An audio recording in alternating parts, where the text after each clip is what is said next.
All right. Um, this is Jennifer with Let's Talk Impact. We're going to talk today with some guests that we have on. We have Frederick Feely, who is a business owner, author, and a veteran. We have Wilmaretta Lowe, who is a community organizer and activist. She is having a little technical difficulty right now, so we hope she's able to get back on. And then we have Jamaica Jenny, who is a small business owner. So we are very glad to have y'all today. Our topic today is going to be America at 250, where we've been, where we are, where we hope to go. So welcome to Let's Talk Impact. Tonight, we are stepping back from the daily headlines to explore a much bigger question. America turns 250 years old this year. Milestone anniversaries aren't simply about celebration, they're an opportunity for reflection. And the American story has never been a straight line. It's been shaped by debate, sacrifice, conflict, compromise, setbacks, and remarkable progress. Mm. Every generation inherits an America built by those who came before them, and every generation leaves its mark on the one that follows. History is often inevitable when we read about it in hindsight, but for people living through it, nothing was ever certain. Every major expansion of freedom, opportunity, and democracy required ordinary people willing to change the status quo. Mm. Progress wasn't automatic, it was fought for. So tonight isn't about finding one right answer. It's about exploring different perspectives, learning from one another, and asking three simple questions. Where have we been? Where are we now? And where do we hope to go from here? So I want to thank you all again for joining us. And I say, let's dive in. My first question is basically about looking back. When you hear America 250, what is the first thing that comes to your mind? Frederick, would you like to start for us? Oh man, that's it. It there's pride in it, right? Like, um, I mean, I love being an American. I love being associated with this great social experiment, right? Our founding fathers created a nation that inverted the status quo.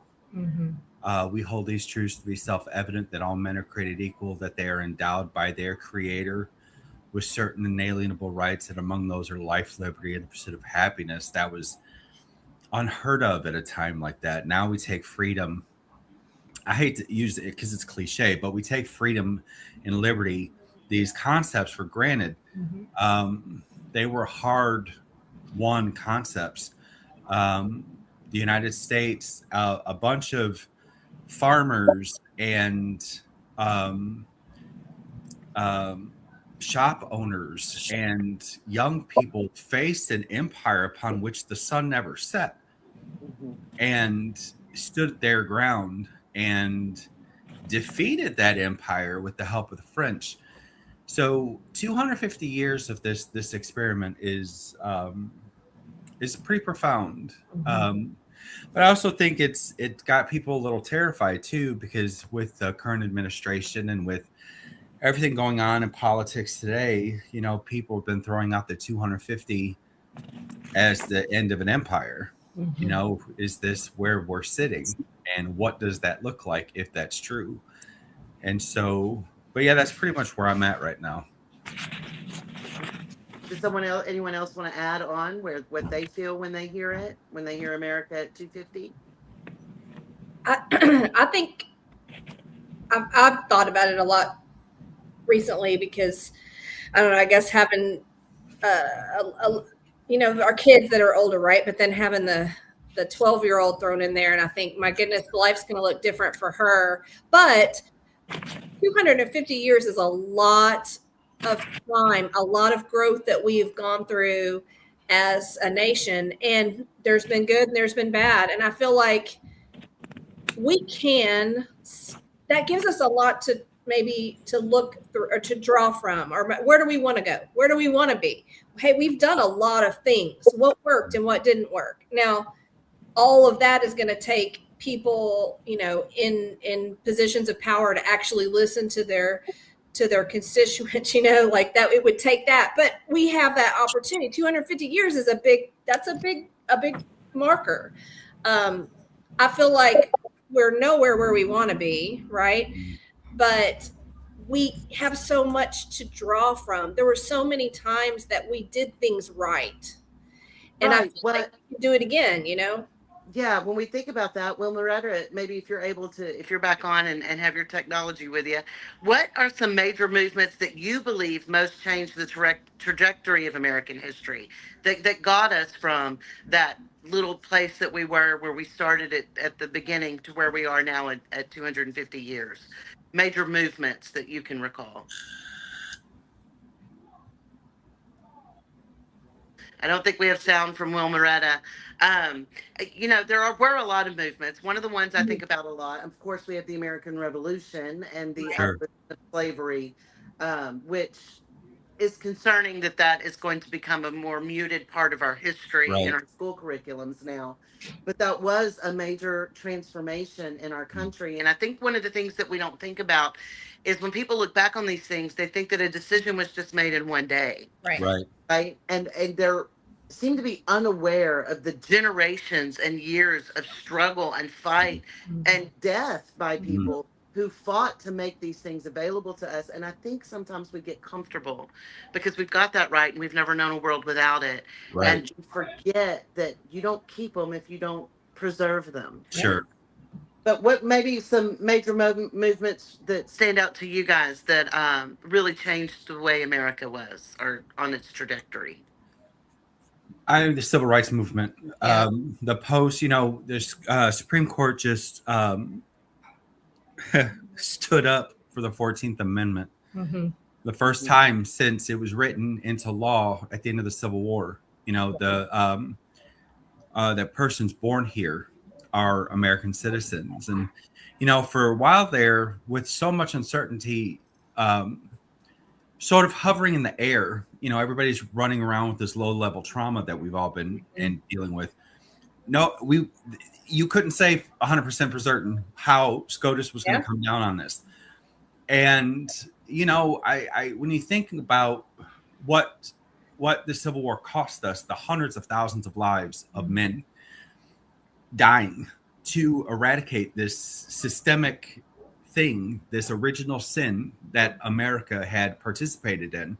Mhm. The author of the Virginia Declaration of Rights, Thomas Jefferson, said 60 years before the first shots were fired at Fort Sumter, a national sin will cause a national calamity.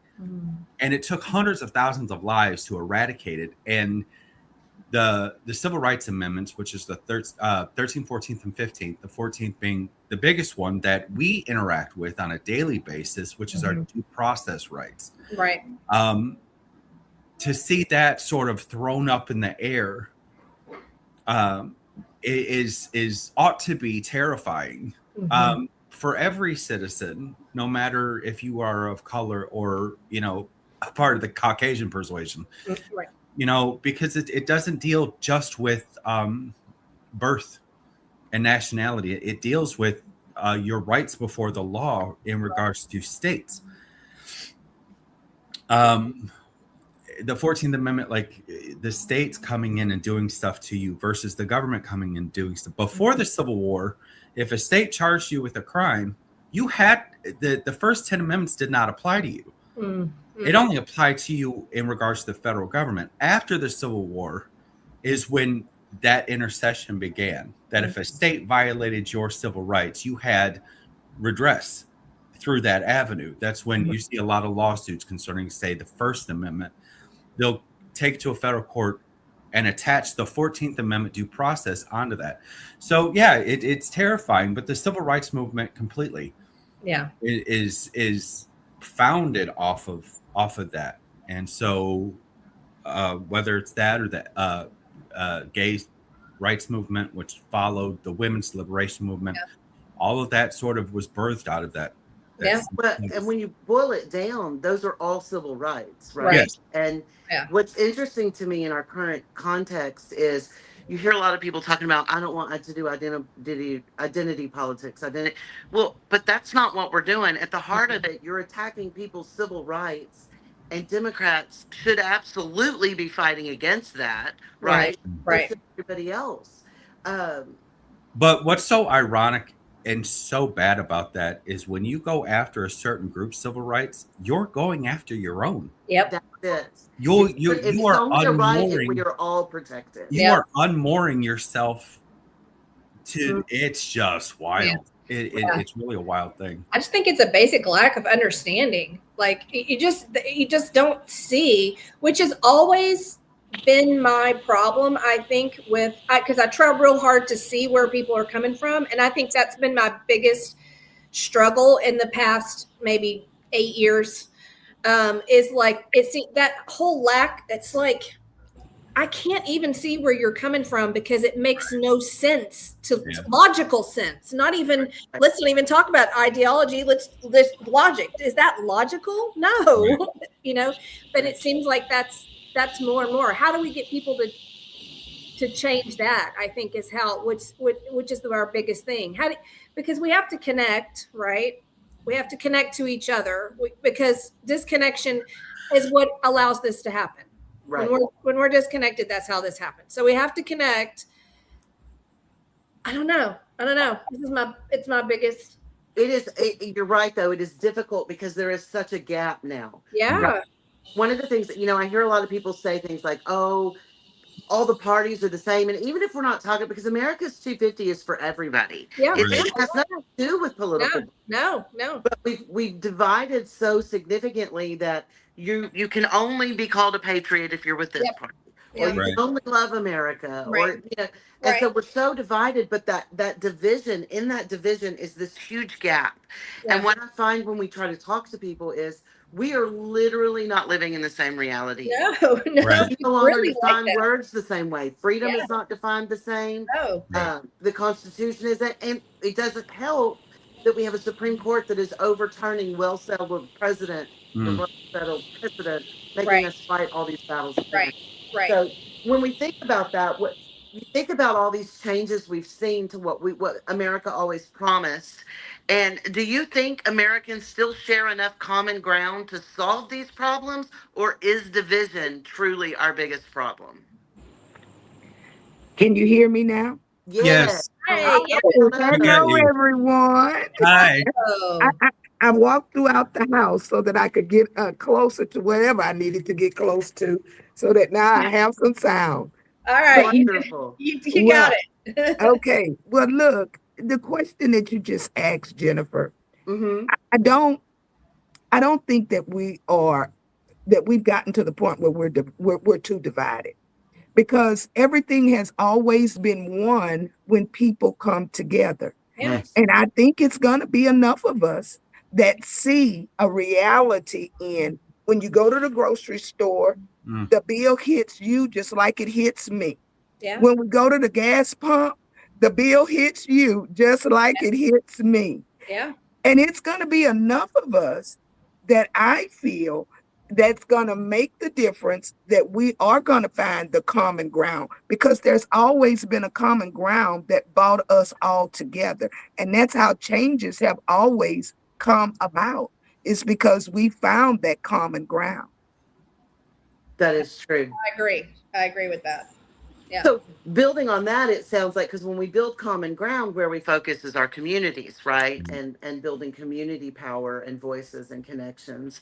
So I agree. I think starting in where we are together is how Yeah. we start Mm. turning it around. Yeah. Um, so with that in mind, thinking about how we all work together, what what gives you hope for America's future? What is it that makes you want to keep getting into? What makes you willing to speak up? What makes you willing to fight for what America has promised? Well, my one thing is that young people are stepping forward. They're voting in higher numbers. They're leading movements. They're creating new cultural narratives. They're demanding accountability. Their courage and their clarity give America a chance to grow. Communities are rebuilding their local power now. The cultural transformation, it is underway. We can see it. Yeah. We can see it. It's slow, but it is coming. Yeah. Uh, and we do have a renewed focus on truth in history. That's a thing that I think that we got to go back to. more Americans now are recognizing the importance of teaching a full history, a Mm. honest history. Mhm. And the shift is essential for healing and progress. Yeah. Yes. You know, to piggyback off of that too, and talk going back to what we were talking about with SCOTUS and then, you know, the 1965 Voting Rights Act. We have allowed the judiciary to put these pool patches on issues Yeah. that our legislature should have been handling a long Yeah. time ago, Yes. including Roe versus Wade. Yeah. So what we're talking about really isn't a failure of the judicial system. It's a failure of Article 1. It's a failure of our legislatures for not codifying certain things into law and sort of being lazy in that regard. Our legislature, we talk a lot about the president. Because he kind of takes the oxygen out of the room. Yeah. But the fact that our legislature has been useless since the 116th Congress, Yeah. and has maintained its uselessness. Yes. Low, God, how, what, 10, 12 years? It's Yeah. unbelievable how long It's so bad that the president's executive power right now is a bit crazy. But the fact that we have a Congress and a Senate that will not exercise its own power right. is just madness. And the court, I don't have a window into the conscience. I mean, I took constitutional law in college and judicial process, and trying to figure out what SCOTUS is doing is like trying to read tea leaves. I mean, come on. Yeah. Yeah. But Yeah, I agree. there's something to the idea that the jurists are no longer allowing legislation to go through the third Article 3. Mhm. It doesn't belong there. Mhm. And so when I see encouragement there, is that sometimes you have to hit bottom. Yeah. You know, sometimes you just because bottom ends up solid ground. Let's rebuild on the concept of human dignity. How about that? Right. How about we stop putting patches on Yes. crazy Yeah. and start back at the beginning? Yeah. So there's hope in that. I mean, if you know, I quoted the preamble of the Declaration of Independence, but we've never really been the thing that we said that we wanted to be. Oh, No. yeah. That's for true. That's Yeah. exactly Never. true. I We fought a totally war with agree. Great Britain for independence and then held slaves for 400 years. Yeah. And Yeah, when that was over after the Civil War, we decided Jim Crow. right. So Yeah. we haven't been the thing that I think we have an opportunity Yeah. to become the thing that we said we are. Yeah. And that's what gives me hope. And you're right. We've never lived up to what we said Mm-mm. we are. Yeah. Never, ever. No. And like, there's not a demographic, right? We see a lot right now in this country. There's a lot of like women blaming men, men blaming women. Like we see it in every dichotomy that exists. There's a lot of blame Yeah. going. Sure. But I think there's no demographic you can point to that has come through all 250 years of America without scars. Like Right. we've all been beat up. Exactly. Yeah. You know? And so that is what's important. And I do appreciate the renewed sense of top to bottom that we're hearing a lot about, right? Because the very foundation of America, the mythology we sell is this scrappy Right. Yeah. underdog Yeah. who doesn't stop fighting for what's Right. right. Right. Right. And I think we do. I think you're right. We have an opportunity right now because the people that make the United States are the scrappy underdog. Yeah. And Exactly. the government we're dealing with right now is tyrannical and oppressive and Sure. lacks humanity. And those are the things that all of the people who built this country. So here's the radical thing about Donald Trump that I can't help but see is he is a radical equality guy Mhm. in a very bad way. Yeah. He Yeah. sees everybody but him Yep. as equal. Yep. And Yep. that whether it don't matter who you are, what you look like, who you love, how much money you got in the bank. He sees you the same. Yeah. That's And right. damn you if that ain't a reason to fight back. Yeah. You Yeah. know, Yeah. if he can do it, Yeah. then we ought to be able to do something like that, you know. Right. But see, that's always been the divider, right? Move along those demographic lines and try to and point out to, oh, they're taking your jobs, or Yeah. they're coming after your daughters, or Mm. whatever the line is that, you know, Nancy Mace daily posts something so god awful, Mm-hmm. and you're like, how do you breathe the same Yeah. oxygen I do? Yeah. Yeah. I know. You know, were you born or were you hatched? Like, Yeah. what? Yeah. Where's this coming from? But you see them trying to throw stuff at the wall to see what sticks, Yeah. because they have no foreign policy, Yeah. they No. have no domestic policy. No. They couldn't lead themselves out of a Walmart, Yeah. and it's evident. Yeah, and it's But an they're entire. doing, Go but they're ahead. doing something right because some of their stuff is sticking. Well, You know here's what the I'm thing. saying? They Yeah. got followers, and Yeah. it's sticking for their followers. Okay, but I think a lot of that, honestly, and this is, I mean, granted, my experience is I'm the language of MAGA. That's what I grew up in, right? Right. I know it, Same. and what I see, honestly, is a group of people who feel impotent and powerless in Yeah. their country.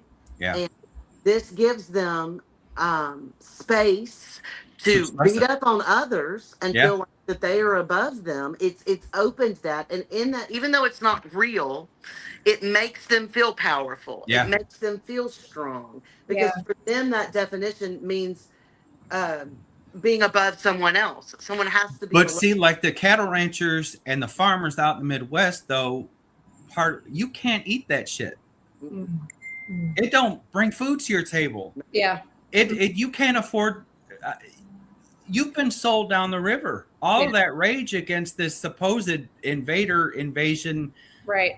You're discovering that in real time, Yeah. Mhm. that you are starving, and the person that's starving you is your own doggone skin color. Yeah. Right. Well, and that's the heart of it, right? Because that we have an administration that has cut off access to all Yeah. these resources Yeah. and then restricted every way that these resources were developed, right? Yeah. Right. Right. So now we've got all these people fighting over scraps of limited resources. Yeah. So everyone's a threat because we Yeah. all believe we're in a fight for our survival. Yep. When everyone has housing, food, jobs, their kids are cared for, when they don't care what other people are doing. Yeah. Mhm. And that's why this is effective, though, because they're taking those resources and making them less available. And by telling everyone that the real threat to you eating and having a house is all the people around you, Right. it keeps people frothed up. And nothing moves people to the polls like fear and anger. Yeah. But see, here's the flip side of that. That my dude has made $2 billion in I know. cryptocurrency. Right. Howdy. If that isn't let them eat cake, I know. I know. they're trying to take us back to 1960. What I'm terrified is that they're going to take us back to 1790. Yeah. Yeah. Exactly. But if you look at it for the last 250 years, I mean, just go all the way back to slavery. Mhm.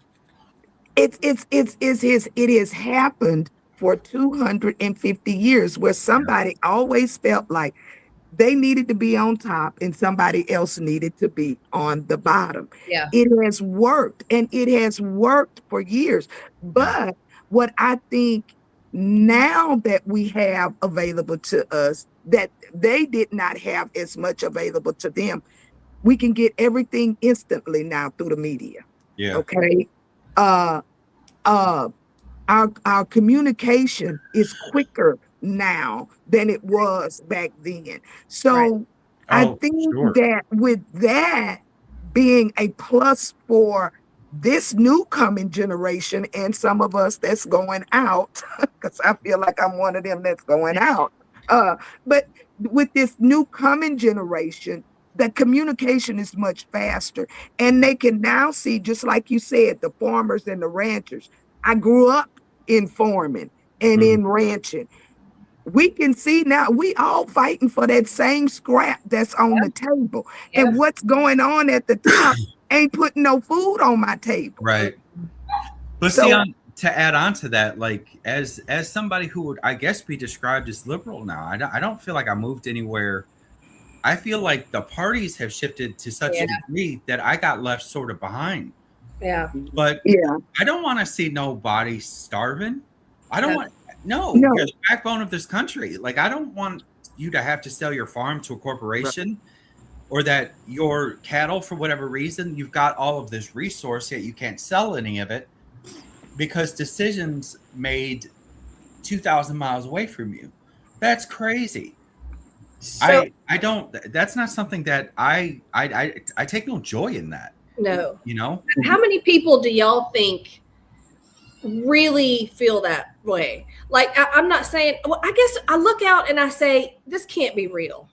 It just can't be real because I cannot see that there's that many people if you put them in front of these people who are suffering real time, and they would say, "I don't care about you." I just don't see that. It makes me. I wonder, truthfully, how much of this kind of reaffirming of those ideas and thoughts is not just bots and bots in our media. Yeah. Sure. Yeah. Because I just cannot see that there's truly more than half of us that would look at our. I mean, I can say this from just being in natural disasters. There are people in my neighborhood that voted completely different than me, and and when I'm looking at them, I'm thinking you are voting completely against your interests, actually. But they were the first ones to open their restaurant to everybody in this neighborhood to live in their restaurant. Right. Lived in it and never. And I just, and so I'm like, okay, if that is you, I feel like that's who you really are. If when you're put in a position where it's an emergency and this is happening, that's who you are, right? So I guess that's so the speed of the media and the media being such so different now, these kids are going to have better discernment. They are. But to that point, I would add on that. I think that I say all the time, it's hard to hate up close, right? Yeah. Right. Someone needs something, we're going to share it with them. Yeah. But when Loretta was saying, it sticks, there's something effective. That's what's effective. The GOP and MAGA have so effectively distanced people from each other. Yeah. Right. No, it is. Yeah. Dehumanize them. Yep. And I'm gonna- when they're voting that way, they're voting that way in the abstract. In their mind, those people are monsters. Right. But the people in their street are the exception, not the rule. Right. You see what I'm saying? Right. They're going to help you face to face, but they've bought into that. This demographic's a threat to me, and so they do vote that way. And it's unfortunate, but I also think Americans have a very hard time connecting the dots. People complain about things, costs and housing and food and they don't connect the dots back to the policy that did that, Right. and then further back to the politician they voted for that brought that policy. Right. Or enabled it. They often, you hear a lot, I hope this changes, and they seem to struggle with the idea that it's up to us to change it. What we allow in our government is what we get. You know? Well, Jennifer, I think that's the point. They don't connect the dots. That's it.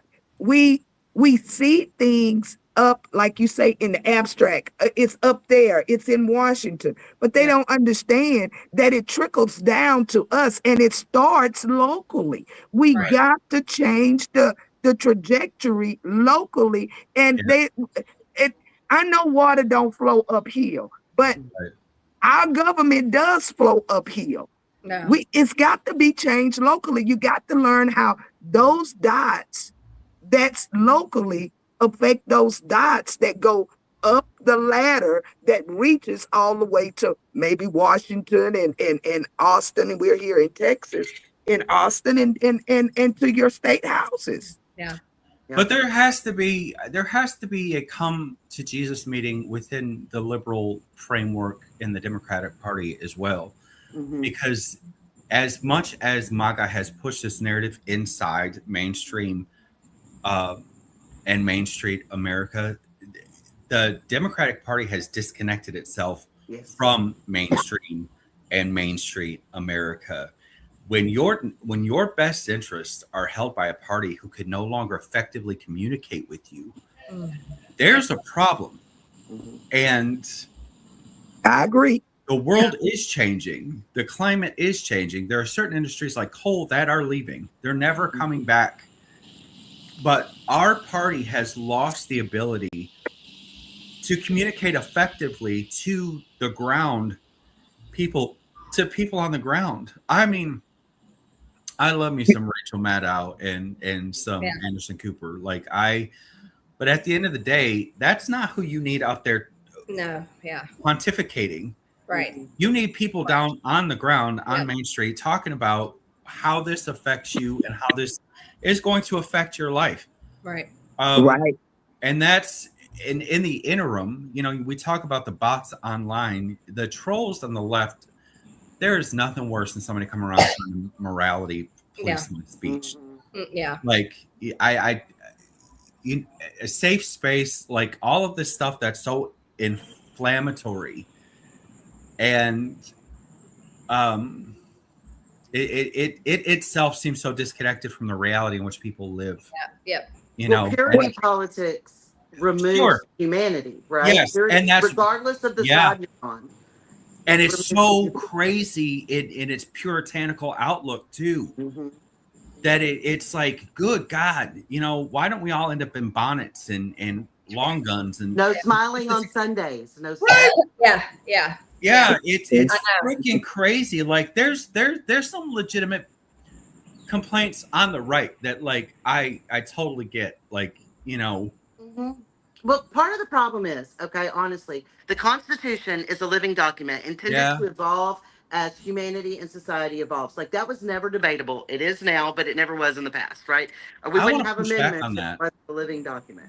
Yeah. But while the Constitution is intended to evolve, and the people who live in this country evolve and change and all of that, we have this two-party system where we're shoving this whole spectrum of ideologies into these two parties. And those two parties never grow, expand, or evolve. So there's a whole lot of people in this country that don't feel represented.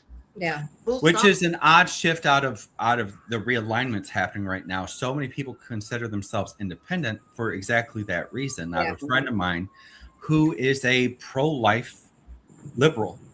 And he's like, the party doesn't represent me at all. Now, this person's a dyed-in-the-wool Catholic and so believes in pro-life from the cradle to the tomb. Right. But that's a perfect example of what you just said, that the representation just isn't there. And so you have this groundswell of what we've always called the independent vote. But also, for every action, there's an equal yet opposite reaction. And for the growth of MAGA in one district, here comes New York City. Yeah. The financial hub of the globe has now elected Democratic Socialists. Yeah. And that's a whole other ballgame. Yeah. Yeah. And but the party itself refuses to acknowledge the existence and the complaints of people. You're promising things and you never deliver. Right. I think the party is often moved by fear too, right? There's socialism. The word is just, I mean, it's a red herring. Yeah.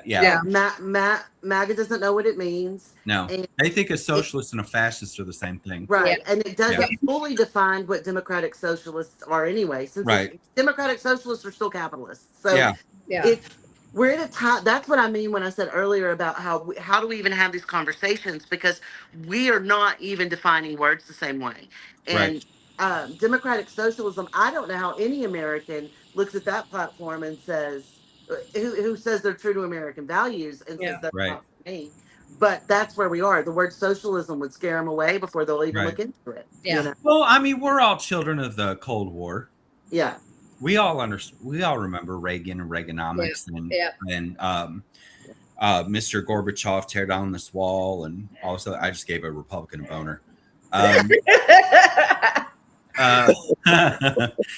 we all understand that rhetoric, right? Like we understand that, and like even in the early beginnings of me being an adult, which is totally a trap. Kids don't do it.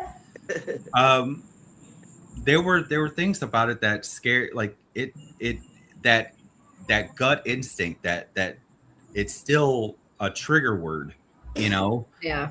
And so it causes having to dig into the platform and discover what it's about. Yeah. And who's representing it and what's the agenda behind it. And I got to tell you, I'm right there, Jennifer. It's hard out here. I'm a single man Uh, buying groceries and gasoline is killing me. Mm, I couldn't even begin to fathom what being a mom and dad is yeah. like. I can't even wrap my head around it. I spent $400 at the grocery store the other day. Yeah. Yeah. I know. I know. I think At all the end of the day, like Moretta said, at the end, that's what translates votes. yeah. Is the grocery bill and the light bill and the gas bill. Man, it's crazy. I know. And I think that actually, it's kind of that I've been thinking about this. I don't know about you guys, but I've been waiting for the person to show up that's going to be like, oh, thank God you showed up to represent what we've all been saying, because it seems like that person's not there. Like there, you know what I mean? Like but maybe having all of this really, because we don't, as human beings, we don't do things unless we are made very uncomfortable to do things. And so maybe at the end of the day, we're going to get pushed hard enough that we'll realize that the people that we've been waiting on are us. That's exactly what I was about to say. We got to stop waiting on somebody to show up, and we got to realize that it's us. We are the ones that have to show up. Right. Yeah. Because right now what we have cult of personality, right? Yeah. That's what we have. And yes, we have had that for quite some time on both sides. On both sides. And we just get very complacent, like they're the ones that are doing everything, and we're just not really a part of it. It just is it's a side thing, but it is us. That's right. And so we have to say, okay, this is enough. Enough is enough. And I'm going to do something, right? And that's where our next great leaders are going to come from. And I have hope in that, because then that means our great leaders are going to come out of need and not out of greed. Yes. That's diversity a truth. Breeds innovation. Yeah. If we could take money out of politics, right? So if you get people who are like, I'm stepping up because, like, I mean, I know that, Jennifer is somebody I love very much, but she stood up and said, hey, I want to do something and I want to make a difference. And I'm so proud of the things, because that's uncomfortable to do. Oh, hell yeah. You have to put yourself out there, and it's because we need it. Yeah, and we do. And that gives me hope. I think that what we're looking for will come shortly. One of the things that gives me the most hope, and I taught high school for a long time, and I'm around young people in the work I do. But one of the things that really gives me hope, one of the things I say about, I'm Generation X, and I think several of you are too. But one of the things we always did was wait for permission. We were raised by parents who taught us to wait for permission. There you go. Be seen, I think that's a lot of why we're still seeing that same generation in Congress. Is because Generation X has been waiting for permission. Yeah. And what I see in the younger people is they're not waiting for permission. They're not going to wait for permission. No. Yeah. Yeah. I see in the comments something about Muslims. Look, I grew up in Detroit, right? I grew up right next door to Dearborn, Michigan, which is the highest concentration of Muslims in North America. Have y'all been around Rice University in Houston? Y'all know that area? Yeah. That's what Dearborn looks like. Mm-hmm. Dearborn has BMWs and Mercedes and beautiful people, and y'all got to stop that too. Again, that comes back to civil rights again, right? Yeah. Either everyone's religion is protected or nobody's. That's right. And so, you don't have to go and interact with Muslim people if you don't want to. You don't have to go to their religious ceremony. You don't have to involve yourself in any way. But what you're not allowed to do in America is prohibit them from freely expressing and celebrating their own religions. Right. And unfortunately, they've been framed, another demographic that has been framed as a threat. Sure.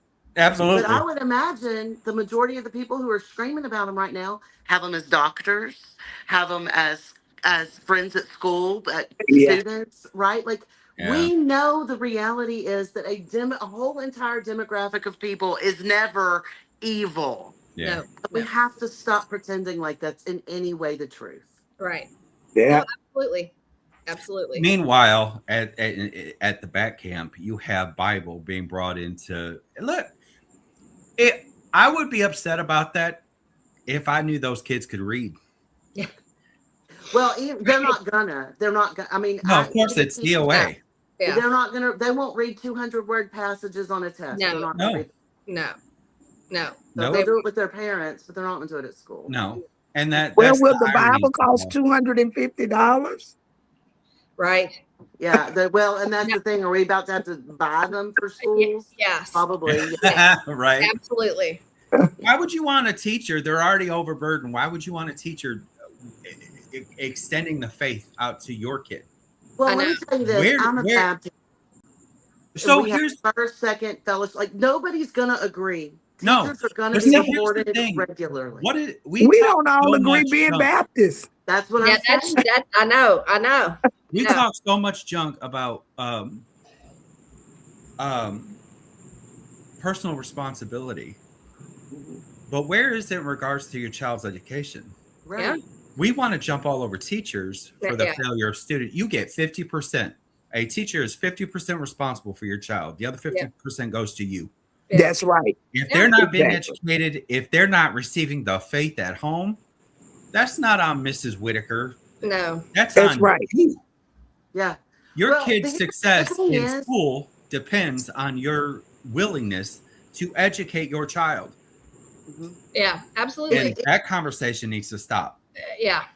It's a double-edged sword in this because just like we were saying, if you don't protect religion for everybody, then it's not protected for anybody. Yeah. Right. Schools are publicly funded spaces that serve everyone.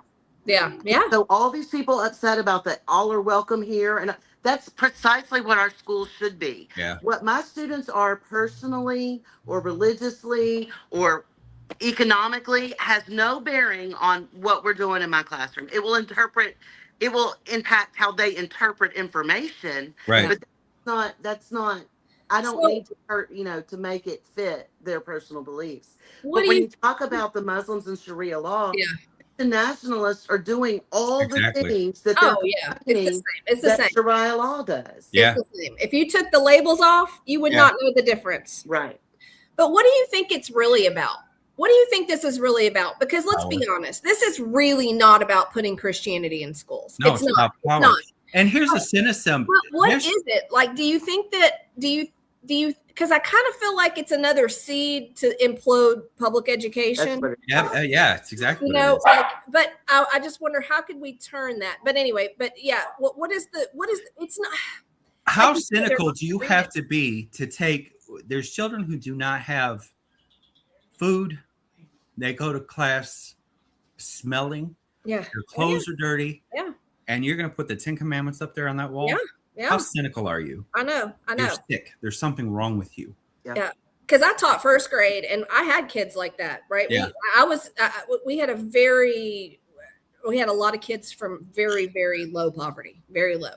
And we had lots of kids, and I taught first grade. So you're talking about 6 and 7 year olds, and they walked across a highway to come to school, most of them by themselves, and it was such I think me, and I think some other teachers, we could probably take that 10 commandments and turn it into something that's really good, because there is a lot of good, it's about being a good person, right? We wouldn't have to go into all of the things because there is some good, but not everybody. I just don't know. I just don't see I can't see the end game in that, how that is. You know what I I mean? think it's the money, right? Like, so what Abbott has done is he was paid like $12 million to hold us hostage to this voucher scheme, right? Yep. Yep. So that funnels money from public schools. Yep. Then he's saying he's going to eliminate property taxes in a state where he has invited all this industry to come get Right. tax abatements. Right. So our schools aren't getting funding there. Right. And Right. then property taxes are cut. Our schools aren't getting funding there. You Right. get parents upset enough. Well, secular parents who are upset because Christianity is in their public school aren't bringing their kids to a private religious school. Right. Right. The Republican Party has already been saying very loudly, kids can go to work. Yeah. So what's going to happen is every kid who leaves, that's money gone. Those schools are going to close down. And those of us, especially in rural areas, our kids will not have accessible education opportunities. I Yeah. know. We'll I be know. working. And that's I know. intentional. I know. It is, right? I feel like it is, because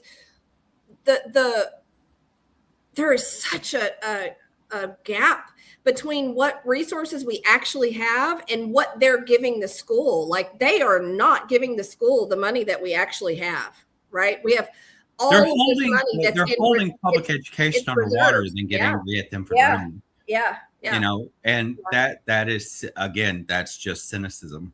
yeah, And we are headed, you know, the 20th century was the beginning of the Gilded Age yeah, and the Roaring 20s, and yep, you had children working in factories, yep, and they would die, and yeah, they would toss the body out and pull another one in. yep, That's where these billionaires want society. They yeah, don't, and that's, we go back to that equality of people again. Yeah. You're not it. yeah, yeah, If you are not, if you cannot buy a yacht to go to Mykonos right, Yeah. for a You family ain't on the trip, team. You Right. ain't on the team. no, no, yeah, I don't care what color your behind is. yeah, You're Yeah. equal. Yeah, You know, yeah, and yeah. it's that's the joke. yeah, Yeah. Well, and I think too, we see a lot of that with education. What we're going to see is a pulling away from that. But it is, all of this is intentional, right? The unions. I mean, unions and education, after Citizens United, unions and education started taking major hits right, because the two powerful places before Citizens United was corporations and unions. Yep. There was a significant impact to try to degrade all of the unions, and so people no longer trust unions. And Yeah. that's really what this movement Yeah. is. It's breaking trust in every system that protects the rights and lives of Americans. yeah, The unions are gone, education is gone, healthcare access is gone, yeah, social supports that keep people from starving, all the things that make living in America worth living. Right. And we're still paying the same yeah, same amount of money in taxes. It's just they're getting it and putting it in their pocket. And if you manipulating the reframe, market. Yeah, yeah. billionaire, let's take billionaire out of it. Let's give them titles like king. Yeah. Yeah. Let's give Zuckerberg and Musk yeah, Lord and right, king.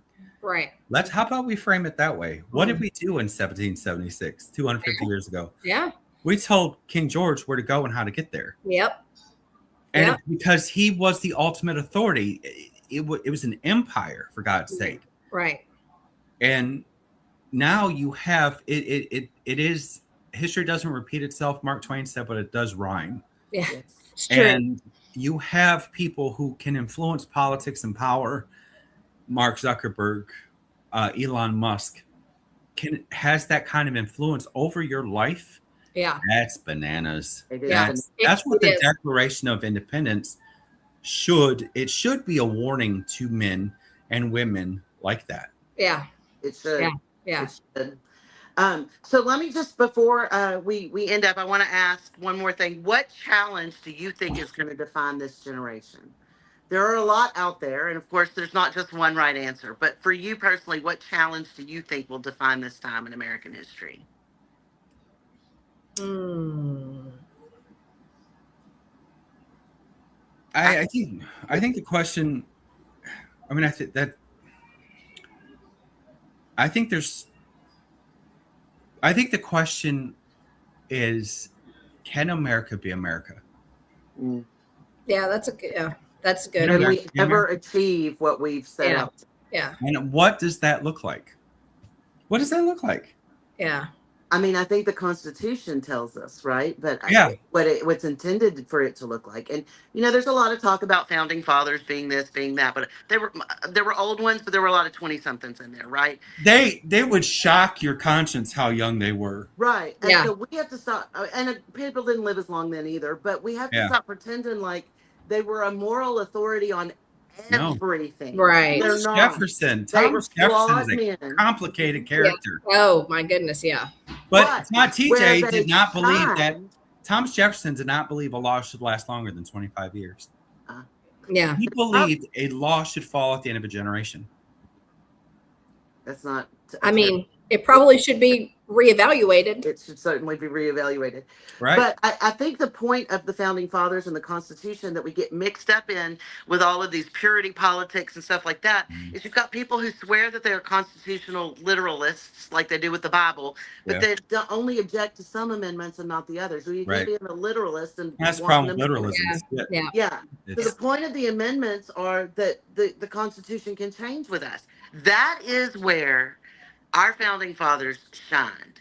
They Mm. were thinkers and forward thinkers. No, Mm. they still had slaves, yes, right? But Right, they right, probably never imagined a world without slavery. right, They Right. probably They never probably imagined couldn't. weaponry like it looks now Right. either, or technology. right. But they were aware enough in that limitation to say, we can't be the end all, be all Right. of government because we're not going to be around for it. You know? Right. Mhm.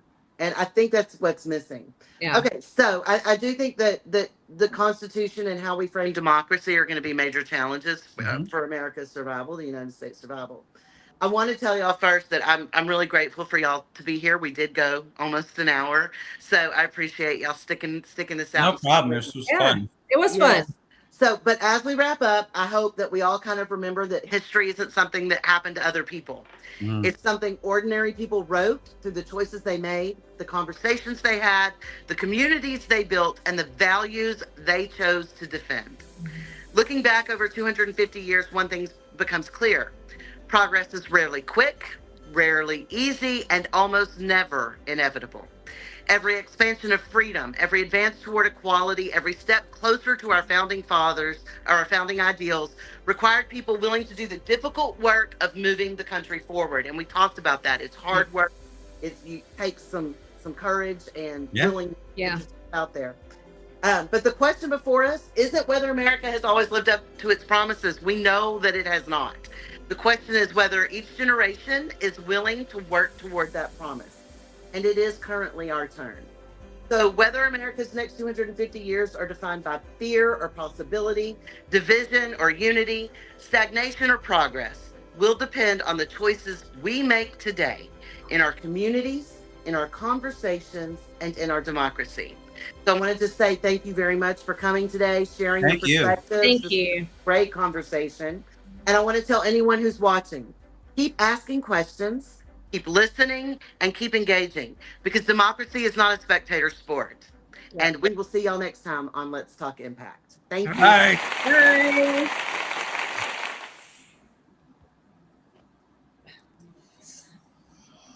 Oh. Stay over there.